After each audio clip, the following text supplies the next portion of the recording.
Imagine standing at a checkout counter, card in hand, and realizing the cashier's hands are trembling so badly she can barely scan your items. You ask if she's all right, and the answer she gives changes everything you thought you knew about courage, compassion, and doing what's right. Stay with me until the end, because you won't believe what happened when one single dad decided not to look away. And if you believe kindness can truly make a difference, don't forget to like this video and subscribe to Whispers of Kindness, where every story reminds us that even a small act of care can change someone's world. It was a quiet evening in a small grocery store in Portland, Oregon. The aisles were nearly empty, just a few tired shoppers and the soft hum of fluorescent lights. Daniel Carter, a 36-year-old single father, stood at the counter with a few groceries. Beside him, his 7-year-old daughter, Emily, held a cereal box close like it was her favorite treasure. When Daniel looked up, he noticed the cashier. Her name tag read Sophie. She couldn't have been more than 23 or 24, but what caught his attention wasn't her youth, it was her shaking hands. Not the kind of shaking that comes from being cold, but the kind that comes from fear. "Hey, are you okay?" Daniel asked softly. Sophie forced a tiny smile. "Yeah, just tired," she murmured, but Daniel didn't buy it. Years as a firefighter had taught him to recognize fear in a person's eyes, and she had that look, the look of someone silently crying out for help. Emily tilted her head and said innocently, "Are you cold? Daddy can give you his jacket." Sophie managed a weak laugh. "That's very sweet, honey, but I'm fine."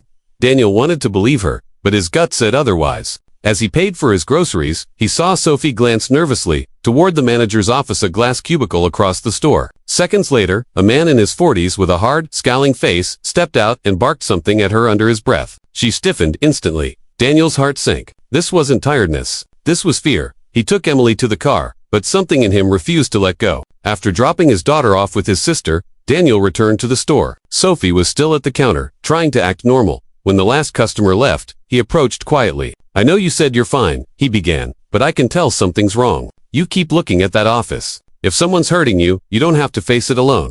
For a long moment, Sophie said nothing. Then, in a trembling whisper, she said, "It's my manager. He makes comments, touches me when he walks by. I told him to stop once and he cut my hours. I can't lose this job." Daniel felt anger rise in his chest. "How long has this been happening?" "About 6 months," she whispered. "I just need the money for rent." He took a steady breath. "You don't deserve this, Sophie, and you don't have to stay silent."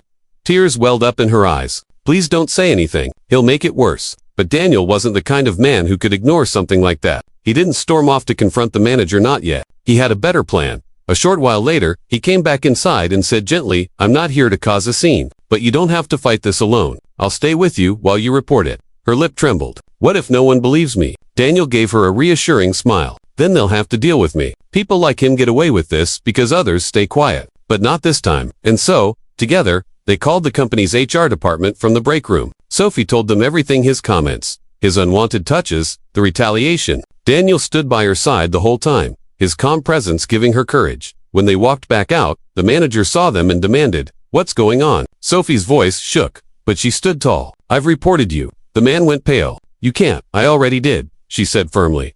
Daniel stepped forward just enough for his presence to be felt. "She's done being afraid. And if I ever hear you've bothered her again, you'll have more than HR to deal with." The man said nothing. For the first time, he looked small. As Sophie and Daniel walked out, she exhaled a shaky breath. "I can't believe I actually did that," she whispered. Daniel smiled. "You did? And that's what courage looks like." A few days later, Sophie called him. The company had suspended the manager and transferred her to another branch with more hours. "Thank you," she said. "I don't think I could have done it without you." Daniel smiled. "You did it. I just reminded you of your strength." Emily overheard the call and asked, "Daddy, is the lady okay now?" He hugged her close and said, "Yeah, sweetheart," because sometimes being kind just means standing up for someone who can't. Music swells softly. If this story touched your heart, remember, kindness doesn't have to be big to be powerful. Even a small question like "Are you okay?" can change someone's entire life. This has been Whispers of Kindness. Don't forget to like, share, and subscribe, because together, we can keep spreading stories that remind the world what compassion really means.